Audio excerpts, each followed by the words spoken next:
What is going on? It's your boy Bleed. It's Al Mack. This is the results and recap of UFC on ABC2, Marvin Vettori versus Kevin Holland. Wow, pretty interesting event. An early event, Al. I can't believe it's this early and we are doing this show.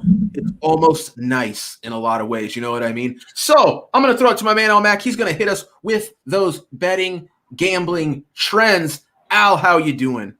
Good, man. It's yeah, you're right. It is nice. It's nice in the late like early afternoon, or sorry, late afternoon. So we came when we first did this show. I think it was, I can't remember what number it was. I think it was UFC 2.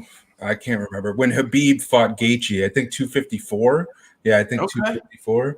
That was a Saturday afternoon too. So we've gone all the way to the point now where we're on our own YouTube channels because we've gone beyond the platforms that we were on before. Maybe we were a little bit too edgy. Maybe we maybe we overstayed our welcome. Maybe we outgrew the channel, whatever it was. But the show, as soon as the news came down and things that happened, we talked to each other and we were like, the show has to keep going. So here we are, Saturday evening, like always, another ridiculous UFC event that we're going to break down. So yeah, once again, the over was fight goes the distance actually was the most profitable trend tonight. 8 and 5. These overs, dude. It just seems like the overs have been crazy so far this year. I don't know what the deal is, but continue, Al. Yeah, actually, 88, 49, and 2 in 2021 for 8.07 units. So I think that's like 71% of fights have gone over the betting total. So, you think that's bad. You should look at the numbers. Maybe we'll talk about it next Friday. Well, you should look at the numbers of Bellator, because Bellator is even crazier. Like Bellator, so many fights go the distance is just absolutely nuts. But this is one of those cards where, it was nice though. We had some really intense finishes and then some good fights that went to decision. So it was just a mixed bag of just craziness. So let's get into it. Absolutely, man. Well, yeah. So our first fight on the main card, I like this one quite a bit, Al. Daniel Rodriguez gets the unanimous decision win over Mike Perry. I gotta say, man, as far as straight bets this week, this had to be the best straight bet I had. Daniel Rodriguez. Here's what's interesting to me from a gambling standpoint coming into this fight, Al. When I came into this week, I actually had a conversation with my little brother over last Easter weekend where I said, Mike Perry plus 155, man, that feels like a lot of value. That seems a little bit off to me, right? Well, that was all pre-tape. That was all pre-research, all pre-study, right? Well, Al, I put in the work, man. I watched the tape. I came out of my research saying, not only am I not betting Mike Perry, I'm betting Daniel Rodriguez. And honestly, you know what, Al? I timed this one out perfect. I saw the money line moving. I saw the money coming in on Mike Perry. I think a lot of people at face value felt like Mike Perry was a solid play, a recent father, seemed to kind of have his head collected. I even said I felt like, Mike Perry, the dude's a total head case. And when he's coherent, when he's at his best, he's a very good fighter. But when he's not a good fighter. He's not a consistent guy. He's not a guy you can bank on. I felt like we were going to get a good, cohesive Mike Perry, and that's the feeling. That's the vibe Mike Perry kind of gave all this week. But, man, styles make fights, and Daniel Rodriguez lost his last fight. I say lost, but in my opinion, probably won. But why did he lose that fight? And I said it was the movement of Nicholas Dalby, that guy's ability to get in, out, the lateral movement, right? To the ability to not be there and be hit by Daniel Rodriguez. That is not Mike Perry. Mike Perry comes in flat-footed, stationary, minimal head movement. Daniel Rodriguez comes in here, touches him up, busts him up. It was all Daniel Rodriguez from the jump, and it was all Daniel Rodriguez all the way through. I think maybe Mike Perry lands one or two solid punches in this fight. Daniel Rodriguez touches him up, an excellent jab. We see Mike Perry actually have to become a wrestler, right? It's just apparent that the stand-up game is not going to go his way. Mike Perry hits a couple good takedowns.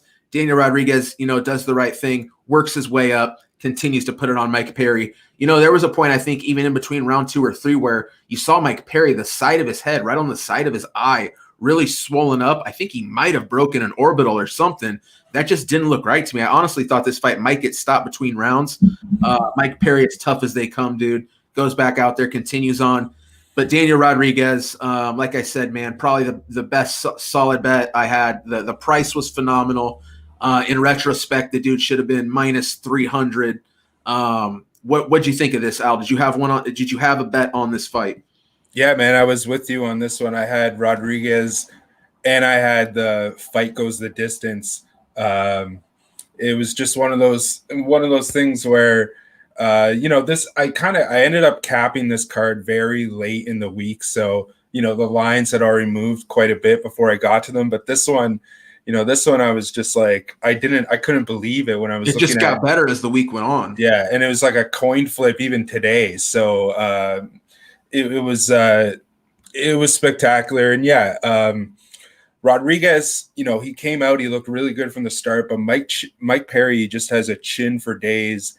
And I find he also has really good balance. He's got a really good poker face when his face is actually, constructed. But Rodriguez just took his time, it was a thing of beauty. The only disappointment was I don't know if you heard this, but his cornerman said, do you remember that spin kick that you tried at the ranch when we were high on mushrooms? And Rodriguez is like, yeah. And he's like, throw that. And we never got to see it. And it was in between the second and third round, only on like the Fight Pass, like when it went to commercial, but the UFC stream, you could still see it. You know what I mean? You're right. And I don't know, but yeah, Mike Perry is now 7-8 in the UFC. And I think, if he was anybody else, he would be out of there. Well, he's got one fight left on his contract. He's got one fight left. So, man, it's kill or be killed. We do know next fight we're getting desperation mode 1,000% Mike Perry. And I don't know, man. I even saw he made a post on social media, kind of saying like, I used to be a monster. I used to be an absolute killer. I used to be special, and now I'm not anymore. And it's almost like it seems like Mike Perry just doesn't know where it's gone. And it almost feels like, Mike Perry had a win over Paul Felder. Now, that's a high caliber win, but we also got to think we're talking about a guy, Mike Perry, who struggles to make welterweight, a guy who's, thought about making a permanent move to middleweight against Paul Felder, who's a true 155er, right? So I think the size discrepancy had a lot to do with that. I think the Paul Felder broke his arm early in that fight. That probably had a lot to do with it. But we're talking about a guy that, was winning a Vicente Luque fight, until he got his nose broken and, hurt severely bad in that fight. But that seemed to be the peak, man. And, we just aren't getting that same guy. But don't get me wrong, the damage he took in that Vicente Luque, we see guys get changed with damage, Rory McDonald used to be an absolute world beater until he got the world beat out of him by Robbie Lawler in that classic affair, right? I don't know what the deal with Mike Perry is. He's not really very old. I still want to say the guy's only 28 years old, should really be hitting his stride, should really be hitting his prime, has made the proper moves. He's training with absolute killers.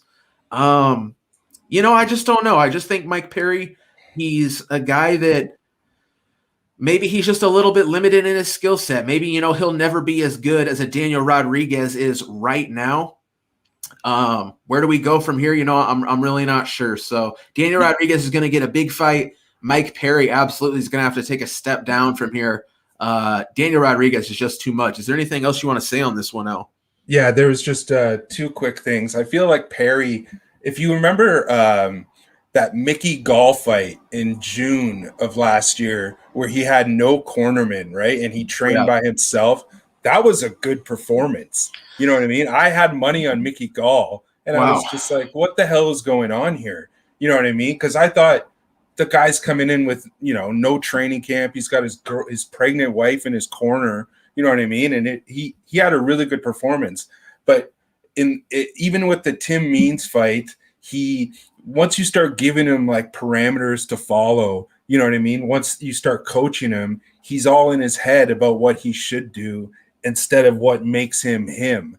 You know what I mean? And that's what I feel like this whole fight tonight was just that, where he was always just in his own head fighting himself. And one last thing, a bettor who has bet against Mike Perry every single fight, his opponent to win by decision, has gone 6-9 for 15.18 units profit since he came into the UFC in 2016. So he's lost 6 of 15 fights by decision, and fights where the opponent's cashing for like plus 450 and stuff like that to win by decision. Even Rodriguez tonight plus 220. So I don't know. I think if he was anybody else, he would be out of the UFC. He's a draw because he's in the headlines, because he's, more or less not a great person, and that drives, that drives the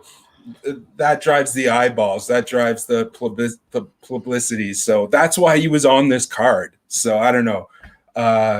One more fight with him, and they got to make it good, right? They got to give him the same treatment, basically, that they gave Tyron Woodley.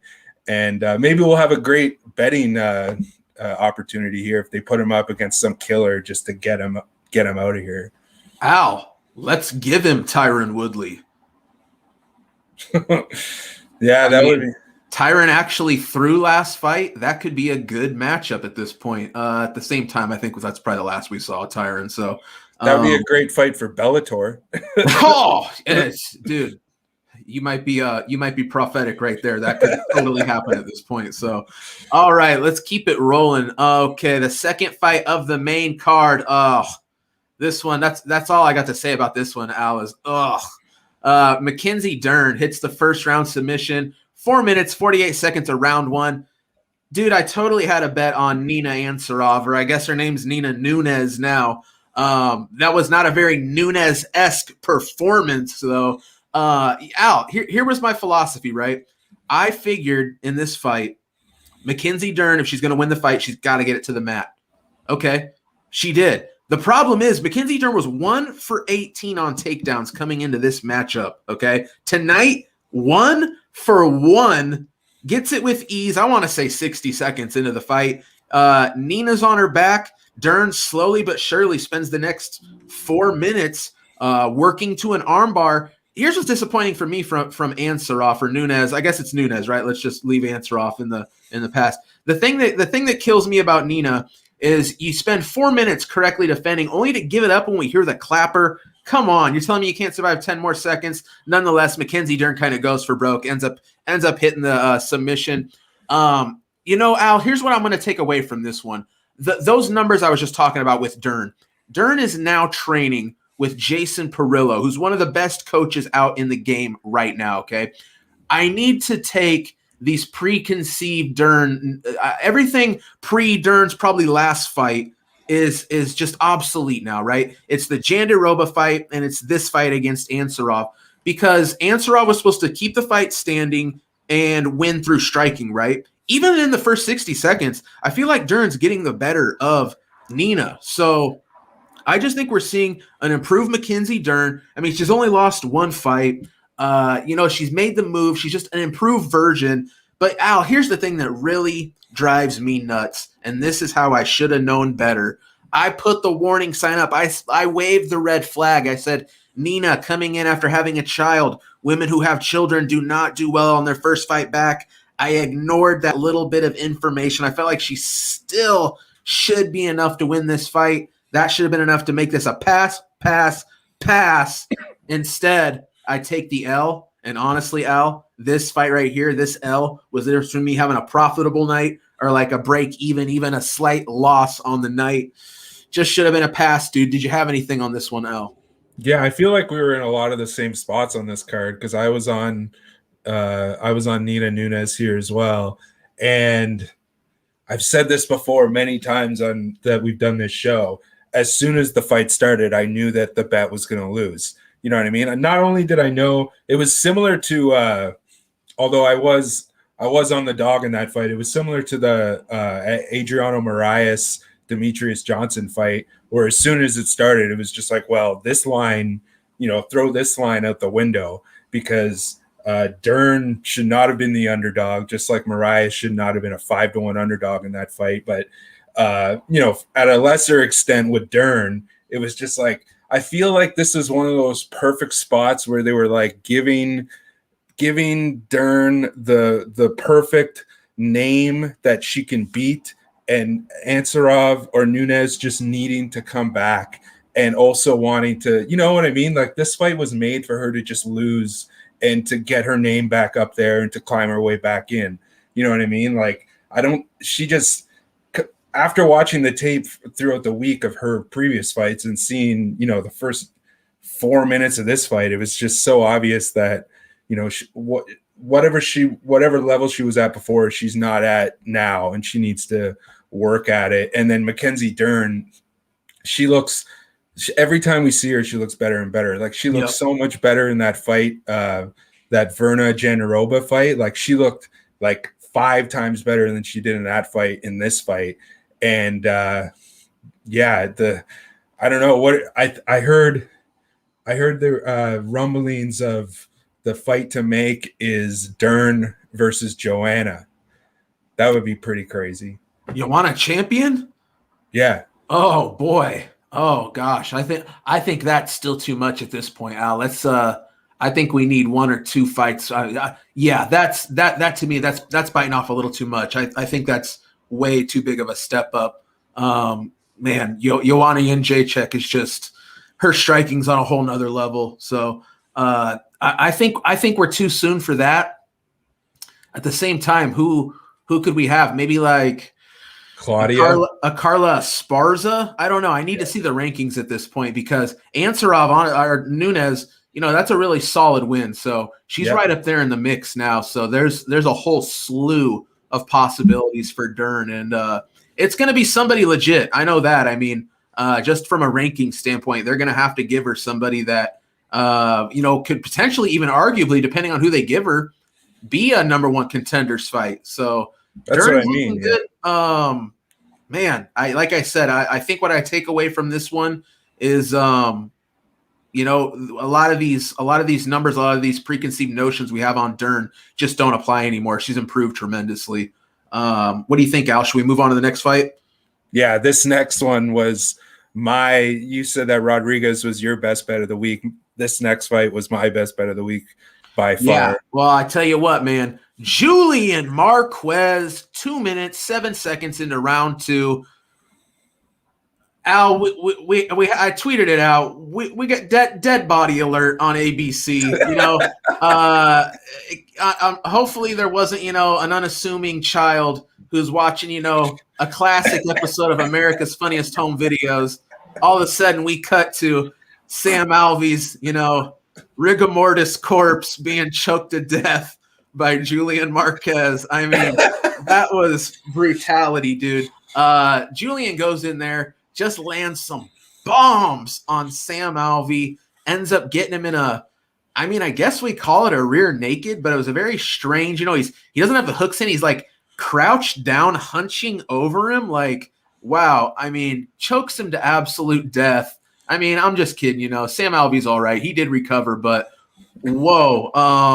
That was brutality, dude. I feel like we've had a couple of these moments where UFC on ABCs where you'd almost be like, okay, maybe let's not have too much bloodshed here while we try to expand into the more mainstream audience.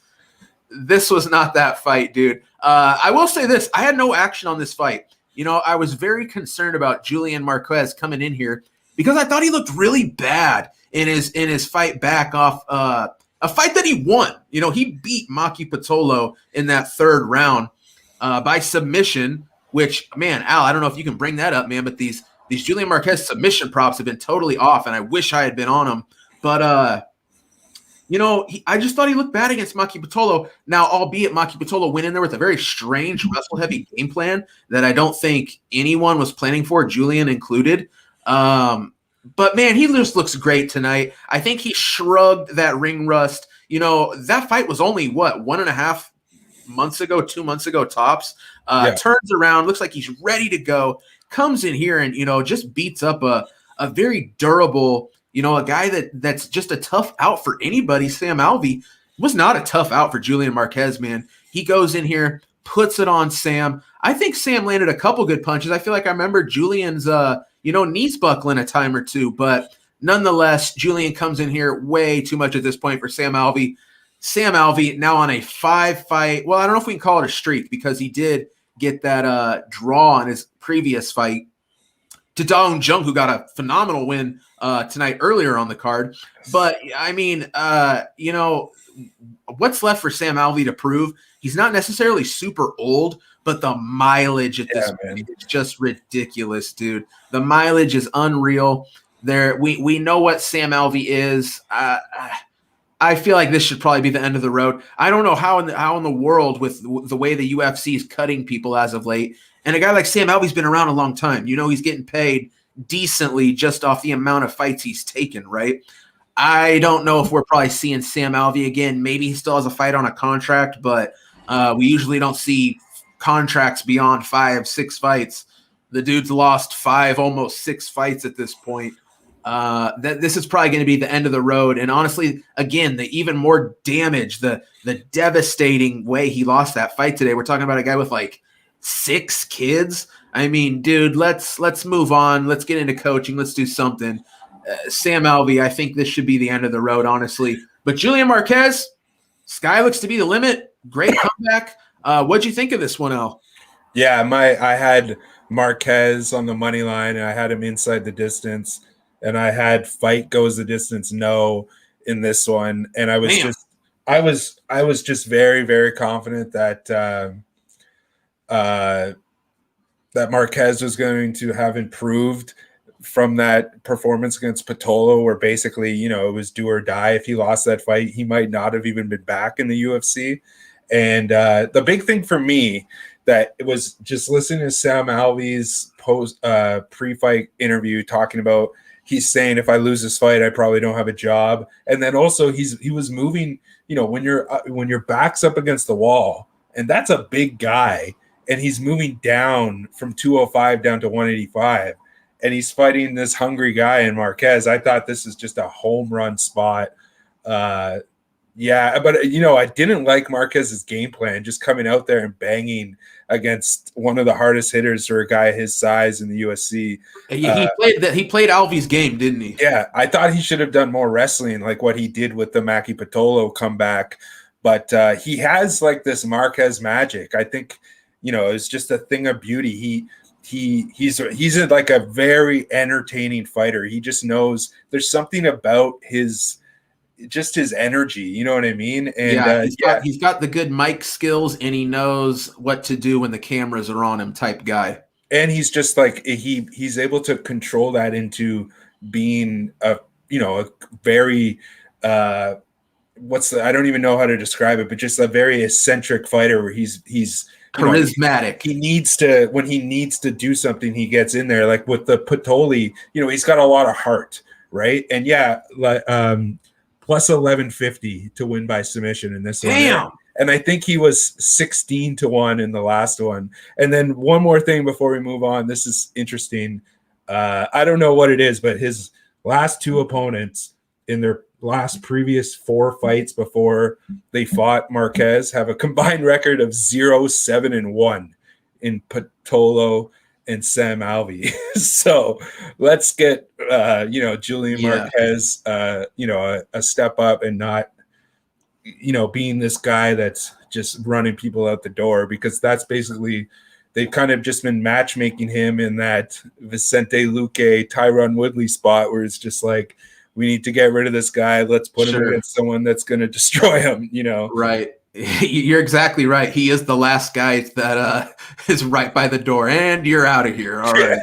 So, hey, listen though, from a matchmaking point though, man, like that's not a bad look. Like, not a bad spot to sit, taking, some of these guys that maybe aren't even on the level of the promotion. But yeah, I think you're right, man. Let's get him a step up here. Somebody that probably isn't literally on the way out the door. So I like it, Alec. It's a good point, man. Really wish I had a bet on Marquez, but like I said, I was a little bit spooked at what we were going to see. The dude's bouncing back, and depending on the spot, man, I'll probably be looking to back him in the future. So, all right, we're already up to the co-main event. Arnold Allen, unanimous decision win over Sadiq Yusuff. Oh boy, man, this was a really good fight, man. This was a really entertaining fight, and a fight that, man, on paper seemed very, very close. I had a bet on Sadiq Yusuff, just too little, too late. I think it was pretty clear Sadiq Yusuff won the third round. Arnold Allen kind of ran out of gas, which does have me a bit concerned moving forward from a spot like this. But man, I did feel like the fight was in play at one point. Arnold Allen, I felt like clear cut won the first round. That second round, man, I felt like was in play. Sadiq Yusuff actually coming on, starting to find some success. Arnold Allen clangs him right upside the head with a big shin to the dome, hurts him really bad. Absolutely the biggest moment of the round. Kind of seals the round for Arnold Allen. That puts Arnold Allen up 2 rounds. Sadiq comes back, looks decent in the third. Like I said, though, too little, too late. Unanimous decision, 29-28. Arnold Allen gets the nod as the slight underdog. Man, Arnold Allen, this guy has the longest winning streak in the 145-pound division, one of the best divisions in the sport, longer than the champion Volkanovski. It's crazy, right? Man, Sadiq Yusuff. Why did he lose this fight? Well, he ate some big shots, man. Got dropped in the first, the big shot in the second, and he's been susceptible. We've seen him get hurt. We've seen him get dropped in fights previously. Nonetheless, he would come back and finish those fights. Had his moments, man, but Arnold Allen, too tough, too game, highly skilled guy, great movement. Like I said, a little bit worried about that gas tank, man. This was a very close fight, and Sadiq Yusuff was almost too much for Arnold Allen. Who's this guy going to beat beyond a Sadiq Yusuff? I don't know, man. I think he's going to have trouble with these guys in that contender status. But at the same time, Arnold Allen's still a fairly young dude. If we see some growth, if he can just improve a little bit, the sky could be the limit for Arnold Allen. I don't know if he's quite championship material in my eyes just yet, but man, definitely no one to sleep on, man. Arnold Allen has the skills to pay the bills, and he moves on, wins a very good fight against a very worthy contender in Sadiq Yusuff. Al, what did you think? What did you have on this one? Yeah, man, I was on Sadiq Yusuff as well on this one, and I feel like I was kind of drinking the juice a little bit. Like I was just kind of believing the hype, because it came pretty apparent that the wrong fighter was favored as this fight went on. And this is one of those ones where I kick myself, because this is like totally, Al Mack handicapping MMA, where you look at this fight and, the fight goes the distance prop was -175. The over 2.5 was -200. So you're looking at the props, and, if the fight's going to go the distance, if the market expects the fight to go the distance, you got to take the guy on the plus money, because, even especially what we've seen today, how many ridiculous split decisions there were. Almost all week, actually, in MMA. They're just split decisions. Dude, it mattered, man. It totally mattered. It was unbelievable. This is one of those things that I would use more in women's MMA, where it's more of just like, if the fight goes the distance, who knows who's going to win. Right. But I felt like that's the way I should have approached this fight, and I had Sadiq Yusuff, and he got dropped 2 good times where if this was Ryzen, the fight would have been called twice. You ain't kidding now. I don't know what the deal is over there, but my goodness, can you give a guy a chance. I mean, come on. Like, Although I've seen some fights where they'll just let someone just get mauled to death. well, that's what's so weird, Al, is like Japan 20 years ago was, can we get someone else in here? This guy's life's on the line. And, and now it's like the pendulum swung so far the other way that you get dropped and it's over. It's kind of, I don't know, man, it's kind of a turnoff, but it is what it is. The UFC, with guys like Herb Dean around, we don't got to worry about that too much lately. So what do you think, Al? Should we move on to the main event here? One thing I was going to say, like matchmaking wise, I think they should book Arnold Allen. This might be too big of a step up, but the winner of Dan Ige and the Korean Zombie. I think that would be a great. That's pretty good, Al. That's pretty good stuff. Yeah, Ige coming off that big win. Zombie, that's a huge fight. Yeah, because we got to start. I mean, don't get me wrong. That's the thing with Arnold Allen, right? The win streak is impressive, and it is the longest win streak, but we also got to look at the level of competition in that win streak, right? And, or maybe, it's not the most impressive resume you've ever seen, but capping it off with Sadiq Youssef, that dude's tough as can be and a real dangerous guy. So this is a real quality win for Arnold Allen, and we need to get him absolutely. He's absolutely going to be in the top 15 now. Probably the top 10. Do you know what Sadiq was ranked coming into this fight? No, I think 11. That sounds about right to me. So I wouldn't be surprised if, maybe they just slide Arnold right into that spot at 11, or maybe he even jumps into the top 10. So he's going to get a big fight no matter what.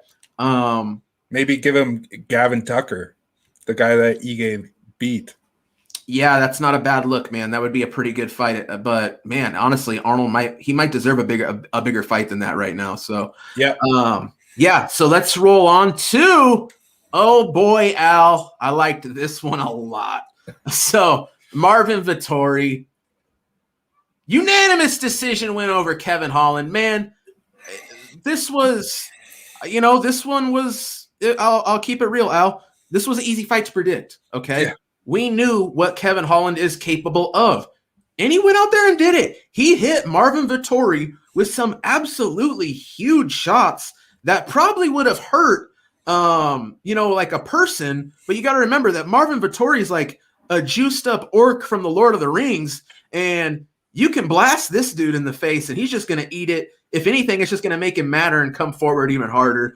Marvin Vettori goes out here, sets a new middleweight record for takedowns, just absolutely slings Kevin Holland about the cage, takedown after takedown after takedown. Kevin Holland, was 3 weeks enough to improve the takedown defense we saw against Derek Brunson?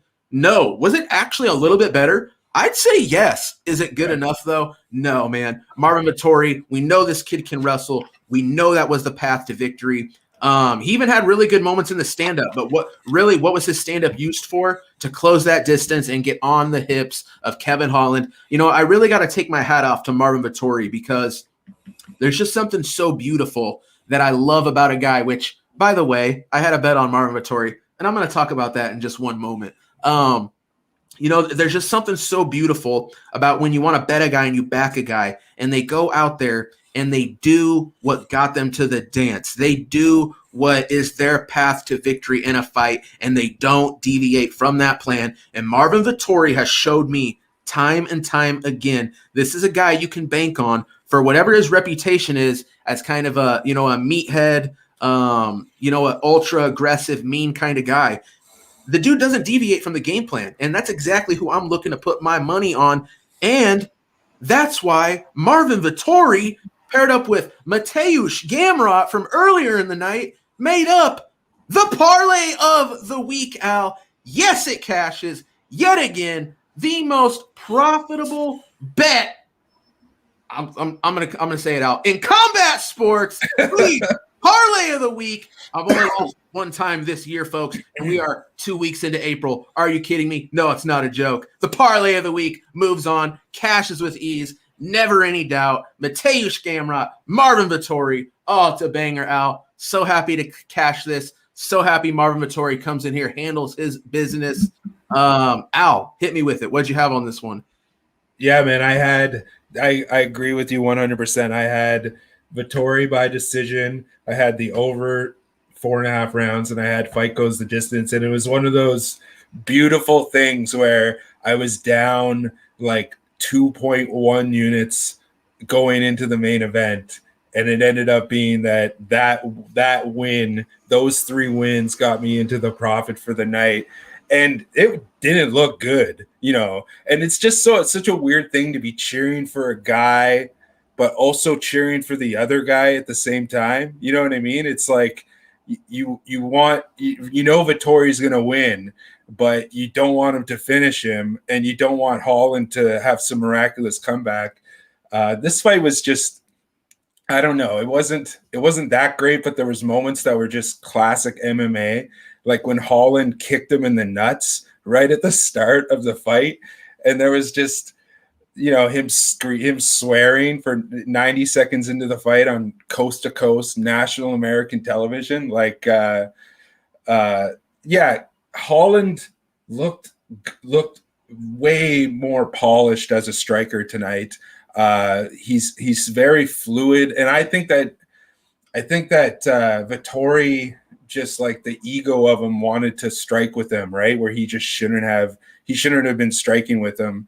And I gotta give it to Kevin Holland, because I didn't think that was gonna cash. And the over cash, fight goes the distance cashed, and then in the second round I thought it was done, and then it was just, as good as Vettori is and as efficient as he is, I was still worried that there was a chance that he was going to get gassed out, and that Holland was going to just pull off some miraculous, last minute finish. And but yeah, it was a strange one to be cheering for both fighters, because Vettori, if this fight went to the distance, there's absolutely no case for Holland, but there was always just that chance that Holland was going to somehow pull off the miraculous knockout. Oh, yeah.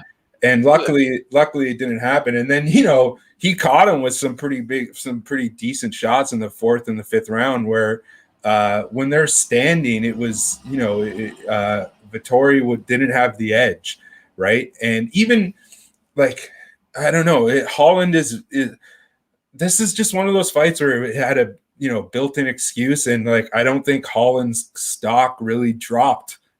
Like Holland got a payday. He got himself on national television. Yeah, it's hard to knock a guy. It's hard to really count it like an L when the guy takes the fight on, I think a week's notice, a week and a half maybe. So yeah. And yeah, so it was such an easy thing to call, because Vettori has gone to the distance in 8 of his 10 fights, and he's won 6 of those by decision. So it was just it was one of those ones where even if him and Till fought, my bet would have been on Till by decision, because it would have just been like a kind of that Darren Till style of fight where it would just be a chess match. And I thought that would have been a dead over and a dead decision. And I thought that the same thing was going to happen, is similar to the Brunson fight, where he was just going to smother him and we were going to cash on the over. And I was just hoping that Vettori wasn't just going to lose his mind and, smash him or whatever.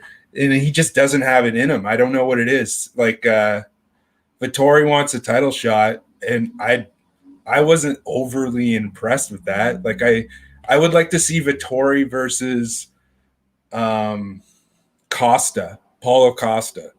That would be a good fight. That would be a really good fight. Yeah, dude, that's not a bad matchup. I mean, Vettori, I think's knocking on a title shot though. Like, had this been Vettori versus Till, whoever won this fight tonight was probably getting a title shot. Now it's still up in the air, right, with Till pulling out. I got somebody saying in the chat here, what's next for Vettori?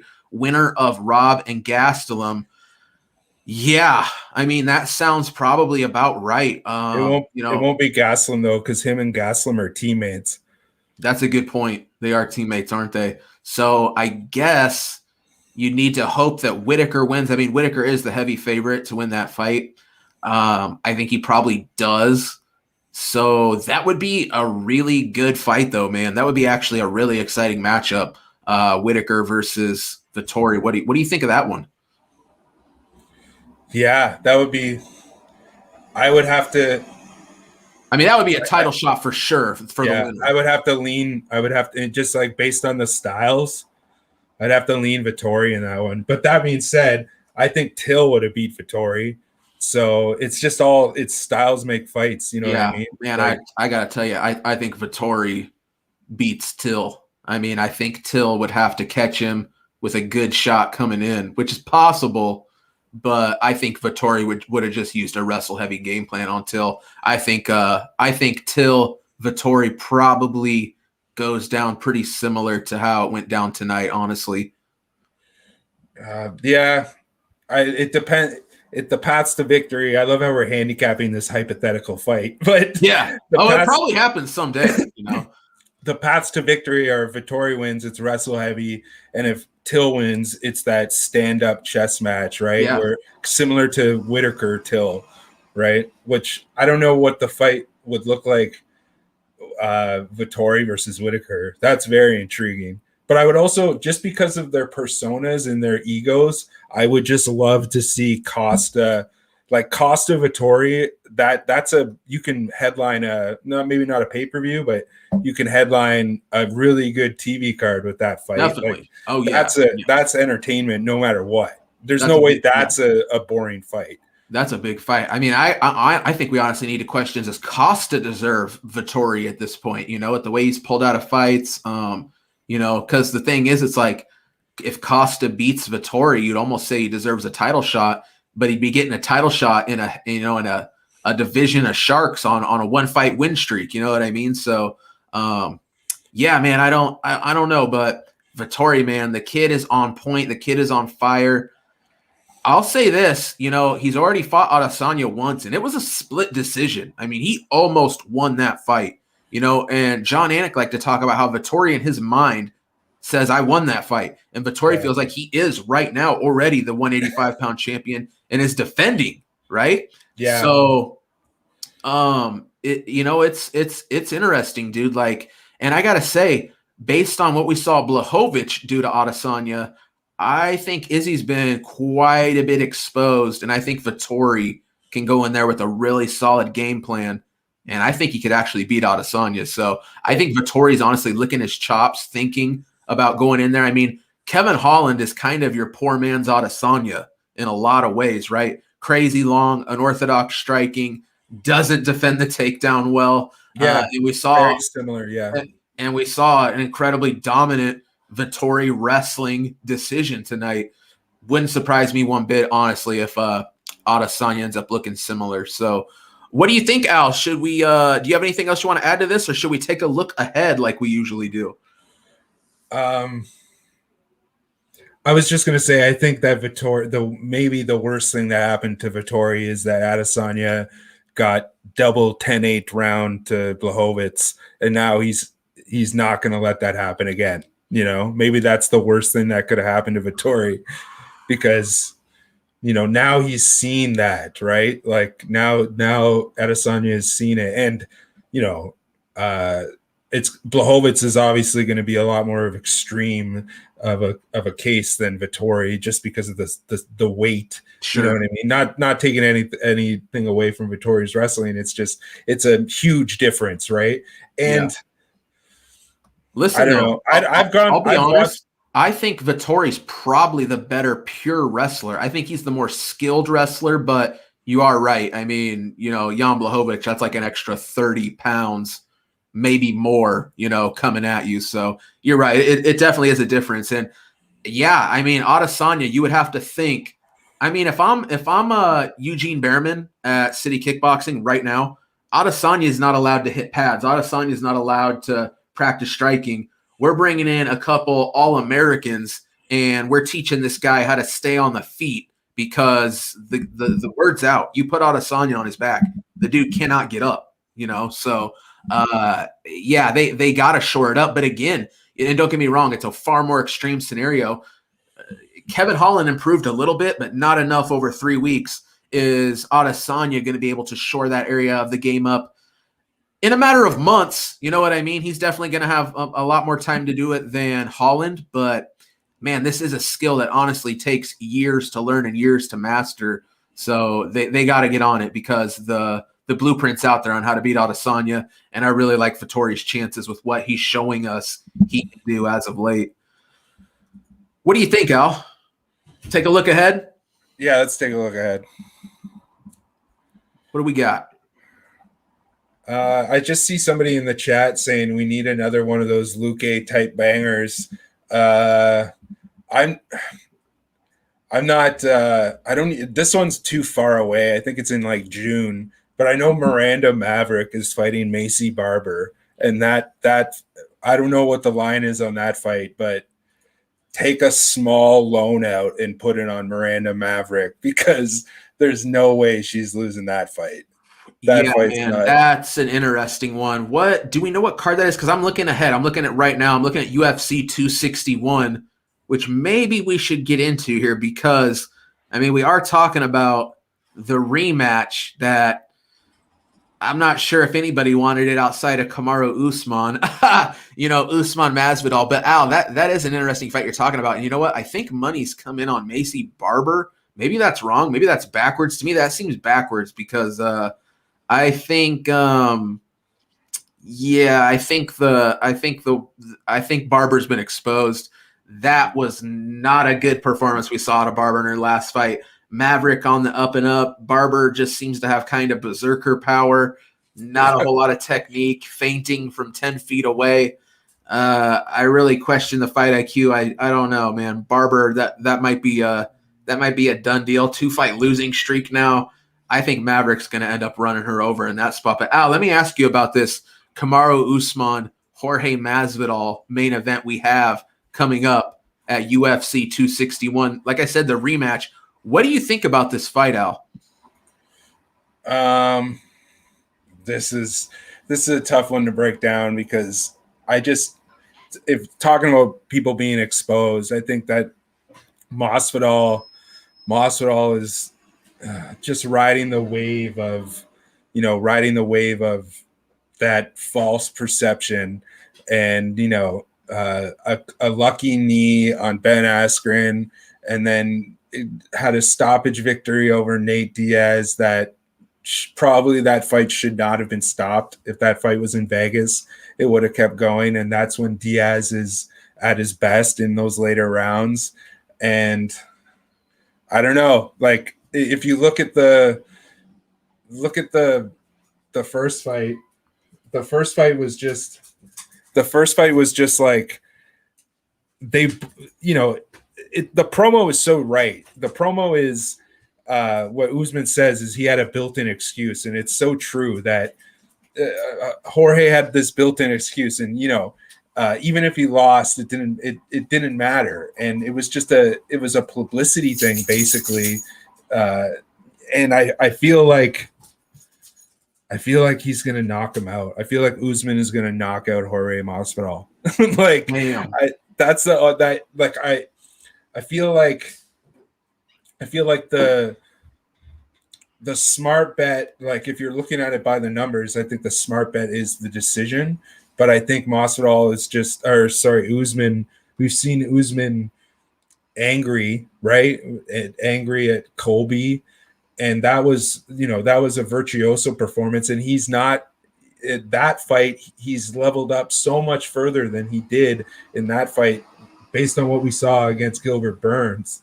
So, I mean, and then, I know Usman had some injuries. Usman, I think he had a fracture in his foot or something going into the fight against Jorge. So just as like Jorge said, give me a full camp and I'll knock you out. Give Usman a full camp where it's not in the height of a pandemic on an island in the Middle East. Good point. And I think Usman, especially like I think that this will be the fight where like Usman will probably bring his dad to like for the first time since his dad has been out of prison. So like there's no way Usman's gonna lose this fight. Like and I think he's gonna knock him out because like Jorge, as good of a boxer as he might be, he's just not well-rounded enough against a guy like Kamaru, and Kamaru's just so much bigger than him, and it's not going to be it. And I feel like because Kamaru's going to be able to mix up the striking with the wrestling and threaten that takedown, and that's what's going to set him up for that jab, and I feel like the jab, he's just going to eat him all day with that jab. It's gnarly. What do you think? What's your approach? Yeah, I think I feel pretty much exactly the same way you do, Al. Kamaru Usman, I've been yelling from the rooftops for a while now that even before this guy became the champion, I've been letting people know what I'm seeing is a dude that's got what it takes to be a champion. And sure enough, look at this dude. I mean, he's the reigning 170 pound champion, right? Nobody outside of Colby Covington has been able to make it look close, really. Now, has he fought ultra high level competition? No. Was I surprised how many people really thought Gilbert Burns was going to knock this guy out? Yeah, I was very surprised. Did Gilbert give it his best shot? Sure. But then did Kamaru out there and absolutely annihilate him round 2 and beyond? Oh, yes, he did. I think strategically, this is a very smart move for Kamaru. This is a business move, okay? There are way tougher fights out there. There are people who definitely deserve this fight more than Jorge Masvidal, but there aren't people out there who are going to sell more tickets, who by fighting are going to put more money in the bank account of Kamaru Usman than a Jorge Masvidal. And honestly, at this point in this sport, in this era, that's where we're at. Who's going to pay me the most to fight? Yeah. That's who I'm fighting. And when you're the champ, you hold the belt. You grant the that ability, right? You kind of get to pick and choose. For better or worse, that's where we are in this sport, Yeah. Early days of the UFC, you didn't get to choose the next challenger, right? But, guess what? The UFC's right there with Kamaru going, okay, we're in business to make the most money off you. Exactly, yeah. The person that makes us the most money for you to fight is Jorge Masvidal. So we have no problem with this matchup. Book it, right? I mean, Masvidal, albeit I think has kind of hurt his star potential in the last 6 months to a year. Kind of. I mean, yeah, right? But, he's a guy that definitely has an audience, definitely has a fan base. And we're going to run it again. And I'll be honest, I think that, Masvidal's a very dangerous dude. If you let Masvidal catch you, especially early, you'll have problems. At the same time, if Kamaru can go out there with his smothering style, wear out Masvidal, who, as we're speaking right now, is sitting at the drive-thru at McDonald's getting ready to, order up some Big Macs, some fries. He's just a guy. And what I'm getting at is, he can do that. Why can he do that? This guy's not a true welterweight. This is a lightweight that kind of gets to have a loose diet, show up, not even really showing any abs or anything. And at this point has built a star that he gets to walk right into undeserved rematches and challenge for UFC gold. So I guess I can't blame the guy. He's doing his thing. It's also part of the character at this point. It's also part of why he has that fan base. So, I guess it's a good fight. I think Kamaru should absolutely win. Kamaru's absolutely the heavy favorite. I expect it to be that way. Am I going to sit back and wait for some of my cohorts to put out the word that, the Jorge Masvidal at plus money, blah, blah, blah, blah. This might be a real value bet. And do I hope that fan base goes, you know what? My boy, I'm believing the hype. I'm betting Masvidal. He gets it done. I have group chats right now where one of my friends, I'll definitely be betting the value on Jorge Masvidal. I'm like, please do. Let's get that money in. Let's sweeten up this number on Kamaru Usman, because I'm definitely looking to back my man Kamaru Usman in this spot. I feel like he rolls. We would be looking at a very strange situation, I think, for Masvidal to be able to pull this one off, even on a full training camp. What do you think, Al? Something that'll be interesting to see here is that I bet you that a ton of casual money will come in on Jorge Oh, on fight week and on fight night. You know Al, what I mean? who do you think I was talking about, man? Yeah. So especially because this fight is going to be with fans. So like, you know, and in Florida. Right. So Which is right. another big factor on why Masvidal is getting this fight, right? Yeah. And yeah, this will be the fight that shatters the myth. And like I was a Jorge Masvidal mark. Like I bet Masvidal when he beat Till. So did I. I was on Masvidal when he beat Askren, and So was I. everybody was on Askren. And even in the Diaz fight, I bet Jorge, but was like my heart wants Nate to win, but I'm gonna bet Jorge. Yeah, And Al, you just triggered a thought here. I have to go back and look because I'm not kidding you guys. So I'm gonna take a look at this right now. I'm looking at Jorge Masvidal's record because I am on a serious, outrageous streak with this guy. So okay, I'm not kidding. This goes all the way back to 2017. I was there live. I bet Jorge Masvidal as an underdog to beat Donald Cerrone, right? Only man in the building. It's Cowboy Cerrone's homecoming in Denver. I'm the only man in the crowd holding a Masvidal ticket. He goes out there, pretty much blows through Cowboy Cerrone. I'm celebrating. People are giving me dirty looks. It's I hate to say it. It's exactly the kind of stuff that I love, though, that I live for. So I cashed that one. I bet against him with Maya. He loses. I bet against him with Wonder Boy. He loses. I back him as the underdog against Till. Another pretty easy fight. He knocks out Till. I back him as a huge underdog against Askren. He wins that one. I back him against Nate Diaz, knowing it. I got him at like minus 145. I knew he was going to beat Nate Diaz. He beats Nate Diaz. And then I absolutely bet against him with Kamaru Usman. I can't miss when it comes to Masvidal. This dude is a money train, whether I bet with him or against him. And I'm looking to keep that streak alive. Kamaru Usman's my pick here. So, Al, before we get out of here, I do want to talk about our co-main that's kind of a sleeper on this card. Weili Zhang versus Rose Namajunas. What do you think of this fight before we wrap this up, man? I don't hear people talking about this. Are you with me on that? Yeah, this is a really interesting. This is going to be a really interesting situation for Weili Zhang fighting in Florida in a building with 18,000 American fans cheering for Rose. And it's just like, I think that this is going to be like the most hostile environment that she's ever been in.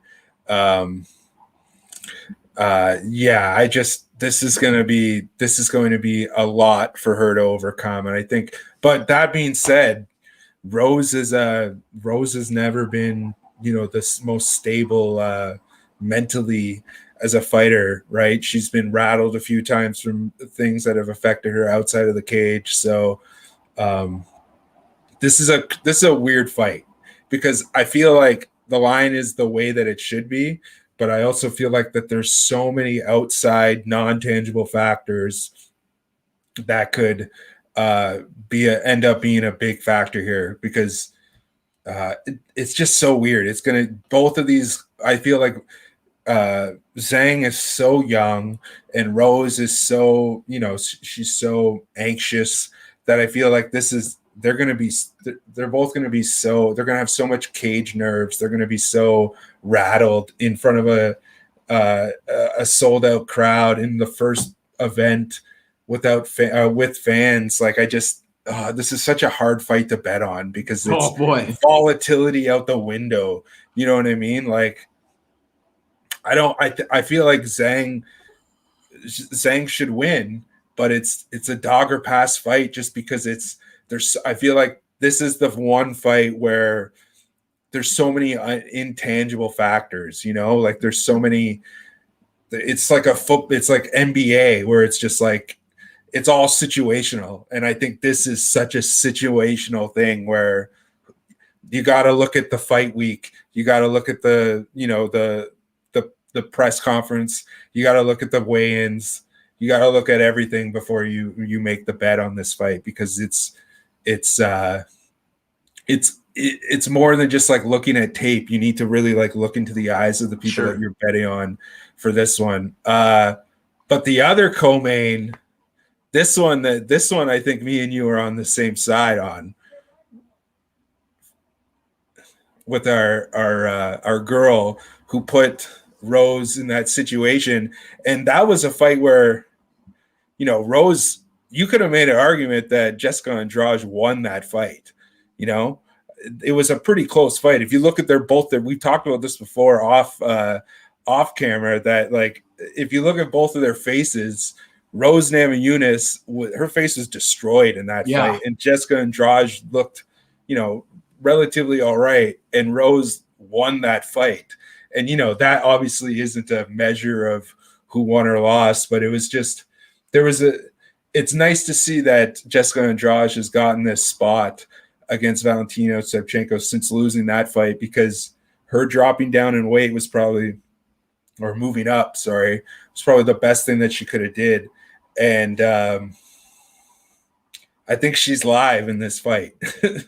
That's without letting the cat out of the bag. I think she's live in this fight big time. Yeah, no, I'm with you, Al. I think there's a reason why this is, you know, the closest line Valentina fight we've seen by like, minus 800, like in the last 2 years. You know, Valentina, when you see her at minus 1,000, you're like, oh, well, there's still some value here. You know what I mean? Like, she's just been such a dominant champ, right? So, it is an interesting matchup, and I tell you what, man, there's a path to victory here for Andrade. It's just, I think it's a matter of whether or not she's going to go out there and meticulously stick to a game plan that can execute it. Because I do feel like at times she's kind of like female Vettori. It's just pure aggression and pure bombs and swinging hard and just all that stuff, right? Whereas, you know, what she needs to do is be the female Vettori we saw tonight, who repeatedly hits these takedowns. Yeah, man, I'm questioning Shevchenko, her ability to get up off her back. You know, Jennifer Maia, don't get me wrong, big, strong, heavy. Andrade, you know, a smaller fighter who, you know, spent time even a division down below, but also spent time up a division even from 125. You know, started her UFC career as a very small 135er, but man, she's got a lot of strength. Like I said, I think this fight could be interesting. Still haven't made up my mind on it, but I'll put it like this. The odds makers, they're looking at it very similarly to me, and there's a reason why this fight's priced the way it is compared to a lot of Shevchenko spots we've seen. So that's a little bit of a look ahead. Al, should we wrap this up and get out of here? Yeah, one last thing that I just wanted to touch on. It reminded me of it. Somebody asked for one of those Luque-like bets, and the bet is Beneil Dariush at UFC 262 against our boy Tony Ferguson. That's the bet. That's the bet. What are we at right now? Give us a line on that, Al. Dariush is minus 155. Whoa, okay. And I bet it relatively heavily at minus 165. Okay, so the money is coming in on Tony as it stands right now. That's interesting. Yeah, dude, I'm gonna have my eye on that one, because that is very, very intriguing, and I might be right there with you on that one, Al. Tony just does not seem to be that same guy. So, and Beneil's just been slept on, and yeah, okay. I'm not quite there with you yet, Al. I still got to put in the work, but I like it. I like you going out there and taking that shot.